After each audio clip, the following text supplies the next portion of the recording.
நான் யோகி பூஜ் என்கிற தேசத்தில் பிறந்தேன். இன்னும் அங்கதான் வாழ்ந்துவேன். அதே போல நான் தேவனுக்கு உத்தமமாகவும் பயந்து இருப்பேன். நான் தான் அந்த ஊர்லயே நல்லா பணக்காரனா இருப்பேன். அதே மாதிரி எனக்கு 10 பசங்க. நான் நல்லா சந்தோஷமா வாழ்ந்து வருவேன். எனக்கு நிறைய மாவு அது நிறைய எல்லாமே தேவன் கொடுத்தாரு. ஒரு நாள் ஒரு வேலைக்காரன் உங்களோட ஆளுங்களாம் இறந்துருச்சுன்றாங்க. அப்படி இன்னொரு வேலைக்காரன் உங்களோட எல்லா அனிமல்ஸும் இறந்துருச்சு அப்படின்றாங்க. இன்னொரு ஆள் உங்களோட பசங்களாம் இறந்துருச்சுன்னாங்க. அப்போ எனக்கு என்ன பண்ணோன்னே தெரியல. அப்போ நான் சொன்னேன், தேவன் கொடுத்தார், தேவன் எடுத்தார். அதே மாதிரி ஒரு நாள் என் கால் தலை கொப்பளமா வந்துருச்சு.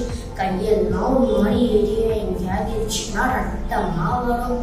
அப்போ என் மனைவி சொன்னாங்க, நீங்க தேவனை தூஷித்து இறந்து போயிடுங்க. அப்போ நான் தேவனை தூஷிக்கல. திருப்பியும் என் 3 ஃப்ரெண்ட்ஸ் நீங்க ஏதோ தவறு செஞ்சீங்க, அதனாலதான் தேவன் உங்களுக்கு இந்த மாதிரி தண்டனை கொடுத்தாரு. நீ ஏதோ தவறு செஞ்சுட்டா என்கிட்ட சொல்லுனாங்க. ஆனா நான் எந்த தவறுமே செய்யலை. அது எனக்கு நல்லாவே தெரியும். கொஞ்ச நேரம் கழிச்சு தேவன் என்னோட பேசினாரு. அதுக்கப்புறமா தான் தெரியும் சாத்தாங்க இது எல்லாமே பண்ணாங்கன்னு. நான் என்னெல்லாம் இழந்து போனாலும் அதெல்லாம் எனக்கு திருப்பியும் கொடுத்தாரு. 3000 ஆடுகள்னா 6000 ஆடு கொடுத்தாரு. அதே மாதிரி எல்லாத்துலேயும் எனக்கு 2 தனியாக கொடுத்தாரு.